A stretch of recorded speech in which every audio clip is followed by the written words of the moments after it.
сәлем, қадірлі достар, бүгін сондай матур күн. Әсейім таңчығына звонттылы, Милошәтей, сәйіңді қойты, біз сәйсірге еніп сығабытты, әлі қайдан келер табытты. Бассейнға барғандар, представляете, мұна бассейнға. Исәнмесіз, Осип Боршалды. Әйе. Мұна сеньор атқан алып келдік, мұна пештәңін алды, ела даже. Өзі піштірі, бәк қазанда. Рахмат. Ошы кекс қатар тәмлі достар. Ошы. Мен әйтелер, қызы шөнер адам әйтем, жолға кірді менде әйтем. Мен бұлар бассейнға барғандар, мен елі алмағандар су. Өзің айттың да, бассейнға барғақ иніп алабы жеңі. Елдаш айтып әйті. Мына Закияға еще бассейн айрабетен спортом занимается. Ол еще саңғыла шуа. Бөйек таулардан шуа. Представляете, экстремальным спортом заниматься етті. Мына мен шуа білмен, а Закияға шуа біле шу таулардан. Представляете ма? Эй, Алла, не кеймем шуну хатып тек отыра. Эй, тек отыр. А вот здесь шить надо или можно просто вот здесь шить и вот так оставить? Yok. Тут тоже надо? Айда, шабық.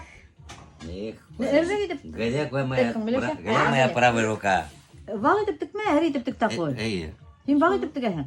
Почему? Потому что время много проходит. Өлесейін тыңдау профессионал бір тапқыр мене салдарымдың балағын қысқартып берді. До сих пор келген мен көк салбарына. Ол салбарды тәке мен кей алмадым. Әсең үсебет kanka kortay pora kamen şola kelime ürüyorsun otura. Ол шолай деп тұрып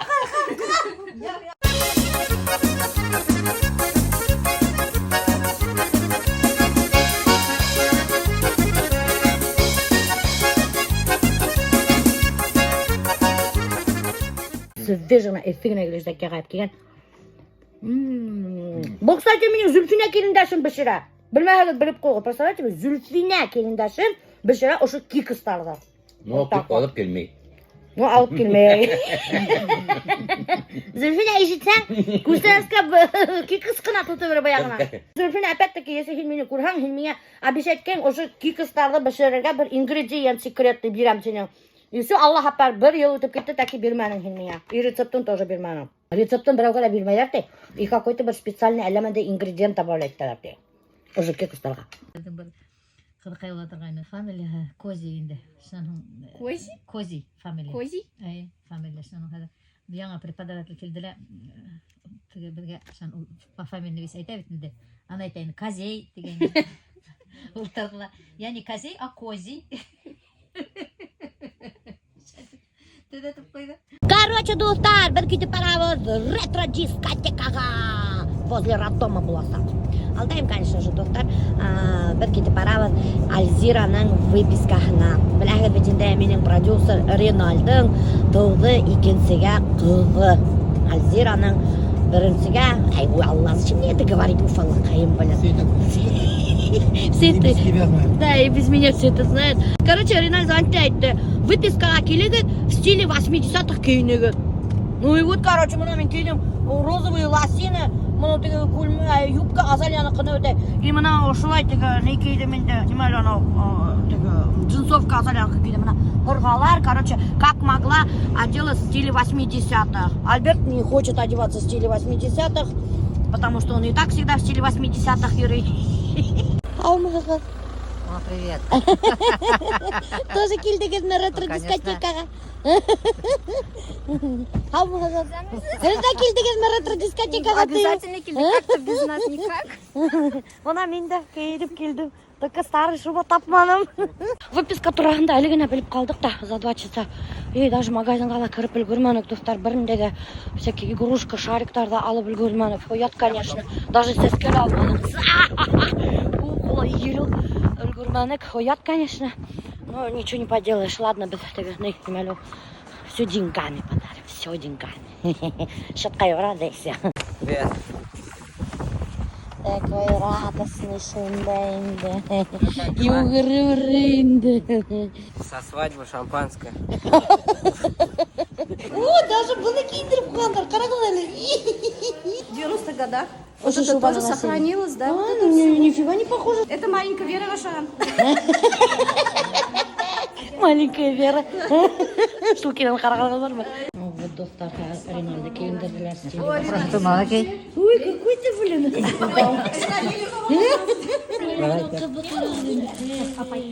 Да, кепка прикольный. Эмилия. Вот здесь красный шар. Енді Ленин бабайға ұқсаған.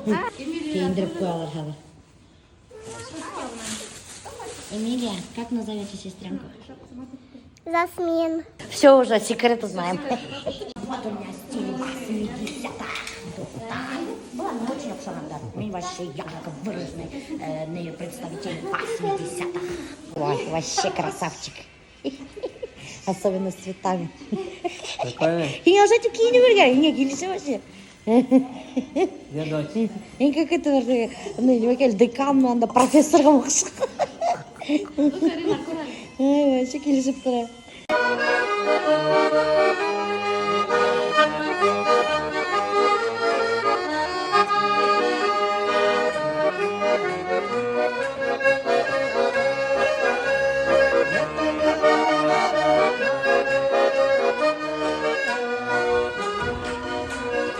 Короче, Зайнетдиннің бүтін ғайләһі киген, атағы киген, қустығы киген, и мына даже өзі Зайнетдин киген. Сәлем. Мына салат қустығы киген, түшірерге видео. Денеңді болса, бұл дискотека из 90. Магнитофонды Альбираны уже сығарылар, представляете? Вот, а где Допей такой, я не поняла. А где ребенок вообще? Кто его забрал-то? Ай, бандай, конечно, вообще даже курылмейді, прикиньте, достар. Да, давай, сиди. Покажи, Ренат.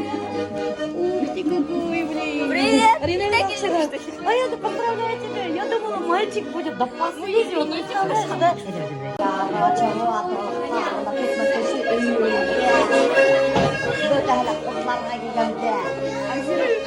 Давай на фото соберемся. Че, довольна? Да. На кого похож? На кого тебя. похожа? А? На тебя. От тебя ребенок. Ребенок от тебя. Ты че, от меня родилась? Ты че наделала? Ринат постоянно меня не регасует, даже балаға мен оқшаған. Представляете, мы достар. Эмилия, на кого похож? На тебя? Носик похож на мой. Да, я тоже думаю, что на тебя похож. Короче, достар, біләгім, что Ринат уже блог асқан өзінің қылына. Жасмин, первый младенец-блогер. Уже инстаграмда страницаға бар. Представляете? Ол даже роддомдан сығып та үлгірмеген, а уже инстаграмда страница ашты. Уже 40 тысяч подписчиков. 40 тысяч подписчиков? Офигеть, уже оказывается 40 тысяч подписчиков ехал. Представляете, бір күні сөнді. Это эксклюзивная новость. Ринальдың қылының есімі Жасмин. Он, наверное, в детстве любил смотреть фильм «Аладдин». Я так думаю. И ему нравилась принцесса Жасмин. И шуның арқасында ол қосқан Жасмин деп. Давай, Альзира, айтса бір-екі вот, что, какое ощущение мамой Мама стала? вообще прикольно, оказывается. Свой ребенок самый красивый, самый вкусный вообще. Короче, мына достар, уж доктор принимать роды Оскар Наилевич. Знаете, когда в тот раз в моем блоге Риналь рассказал про вас, да, что вы будете принимать роды, да, и очень много подписчиков написали про вас столько хороших отзывов, да, они говорят: о, это же Оскар Наилевич, передайте ему привет. Правда это было. Ладно, хорошо. Представляете? Вот вы, Спасибо, передали. Слушай, местник, ты так специально оделся, да? Я под ДДТ рожала, короче. да? Да. Ну там в операционную музыку включает, Оскар Наилевич с колонкой заходит, прикиньте, с колонкой заходит, колонка стоит. Это мои кадры, давай, я красивая. Нет. У нас конкуренция. Не рассказывай. ДДТ включили? Да. Тут осень, небо. Нифига себе, а что, так под музыку можно рожать, что ли? Да. Вот и все. Выписка бітті. Бек көңілді болды. Есімін біләгіді бәпәден Жасмин. Жасмин Ринальевна. Прикольно. Мен вообще ойдаған, что малай болар деп. Представляете, вот прямо как будто чувствовала, что малай была. Я ошиблась. Ринальдың қыдырды да ведь енді. Риналь вообще сам на самом деле рад, что у него дочка. Оказывается, қыздарды яратайын да. Когда мен первый раз Ринальды көрдім, мне почему-то сложилось впечатление, что Риналь не очень хороший отец. Ну почему-то вот білмеймін солай. Оказывается, я очень плохо в людях разбираюсь, достар. И шунан адақ мен көріп қалғас. как он общается со своей дочкой. И күнде күрешкенін кызыман білген, садиктан алганын, садикка апарганын, больницада йөрөткәнен. И то, что он снял специально квартиру возле своего дома, чтобы каждый день видеть дочку. Вот или на квартиру снял рядом со своим домом. Для меня это было просто шок. Даже больше скажу, Дуфтар, когда меня Ренал Марсеева штагайм, аның бывший катын акасы меня карайкан, и он меня язды инде. Он очень хороший папа тебе язды. Даже бывший катыны аның турала шулай тебе язды. Хотя это редкость, между прочим. Бывший катындар шай тебе айталар. Вот Альберт, ты знаешь, наверное? Просто гураем уфалла. Кадровые достар, сейчас мы будем готовить мега вкусное блюдо. Манты. Короче, для мантов миништан хамыр.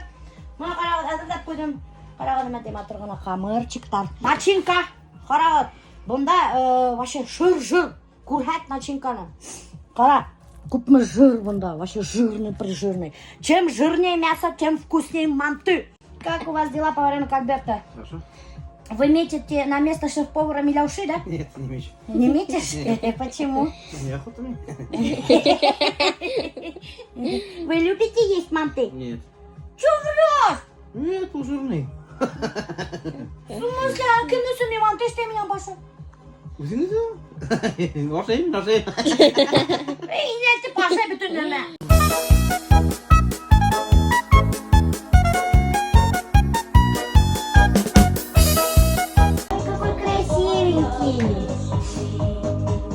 Қарағыз достар, Альберттің мантығы қалай мотор ғына. Аккуратненький ғына шындай. Молодец. Короче, мына достар, осы теге духовканың листтарына он халам да, мантыларды тедем да, и туындырам шанғы морозильный камерала. Потому что бір юлы мен сразу нық көбейтіп іштіп алам да, шанғы бірнесі аяқ шайым. Алдайым бәрінші, бірнесі алтынағына. Ошо скалканы көпкеш айтқан бұла насар тіп, нифига насар түгіл достар. Бұны икеянан алдым, но ол бүтін ерді хатла, көрайғын ол үрілі. И он сам катается в ушиях, понимаете? Вот просто вот так. Просто вот так оттолкнуться надо, и все. И можно назад. Вот, видите как? Короче, зад-вперед, зад-вперед, зад-вперед, зад-вперед, зад-вперед, зад-вперед, зад-вперед, зад-вперед. И все, камерады. Canımın yokası Yaşlısın yüreğin durunda Musibet varsa yoluma Balkıysın günlerin durunda Gittiğine ömrüm boyunca Aşıklar varımın cillerden Üzülse varası yollarım Uğranın min tuttur güllerden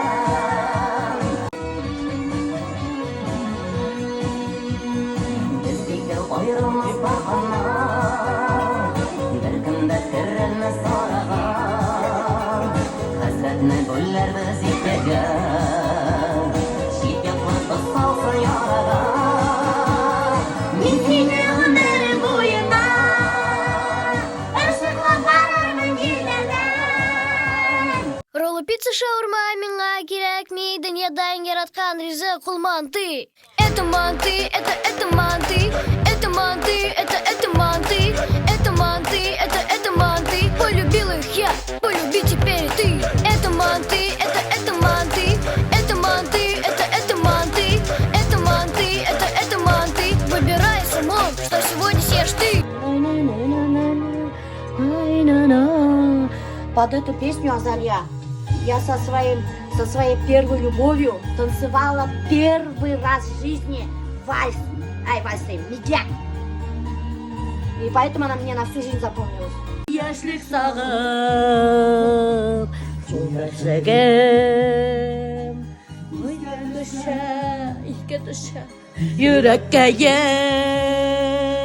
dey tağım, Hağınam min seni. Yaşlığım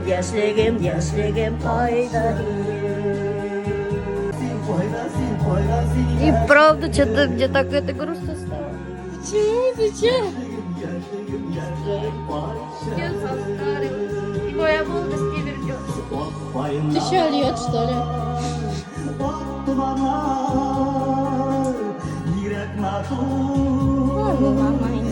Қарағыз, мына достар, мындай матур мантылар, бәлекес кинелер, аккуратней гына. Бір штугла йыртылмаған тәтен деген, бір штугы йыртылды уже мен башы білем. Ну, короче, мен мастер по мантам. Смотри, какой маленький. Білмәнім ақ. Мен вообще яратам всякие бәлекес кине. Пирожки ішті һәм бәлекес ішті. Манты ішті һәм бәлекес ішті. Ауызың зур. Менің ауызым да бәлекей. Көрәсің ме? Шуның арқасында менің ауызым бәлекей, бұғаз достар зур ризық қылмай. На. Это меня же. Тогда это меня постой. Точно туртаугана? Вот хазер халам туртау, адак, айтмер, да еще тебе. Я сейчас посмотрю на тебя, вот как раз дурты халам, как ты и просил. Нет, дурты тенем, все, тебе значит дуртны. Решай-то, постоянно инельты вашай, бүтін ризықты. Офигеть жирный, это же просто офигеть. Это настоящий манты. Даже узбектар, все время менің хамақ манты. Это правда, между прочим. Потому что элек бедабер узбекштейні акрам деген езік. И ол мен пол пішер хәмі айтып тұрғаным. Леша, как вы готовите? Вкуснее, чем узбеки. Или может алдашқан екен өтей. Аны манты вермелеште башатқан ол тоже это. Я такой манты даже у узбеков не пробовал. Вы превзошли всех узбеков. Ашаға башам да айтыңа. Тадраны алсам да и қысқырам. Деп қысқырам бітенде. Я көршілер татарларының, олар аптырай тұрғанылар. Бұнша берші сығала қысқыра ақырам деп. Типа қысқырам, ақырам. Вот смотрите, какой мантышка, достар. Это просто обалденно вкусный. Капец там для олай, что-то невероятное. Ну, қарағыз, ұшанман сағыз, мұна есть маған манты. Көппін тұрышы істейін өй, достар. Ердер, хүздер елдейдер қатта. Комплимент іштерге, хүздер жалқайым. Қарағыз немісін мазым? Нехеттен жан бұзымайы. Қарағыз немісін мазым? Нехеттен жан бұзымайы. Қарағыз немісін мазым? Нехеттен жан бұзымайы. Как я вам в роли роковой красавицы блондинки. Мне кажется, идет такой стиль, да? Мужчина, хотите познакомиться? Почему? Вашей маме не нужен, что ли, этот килим? Нет, не нужен. Почему? Блестят обложками журналы, на них с восторгом смотришь ты. Ты в журналах увидала королеву красоты.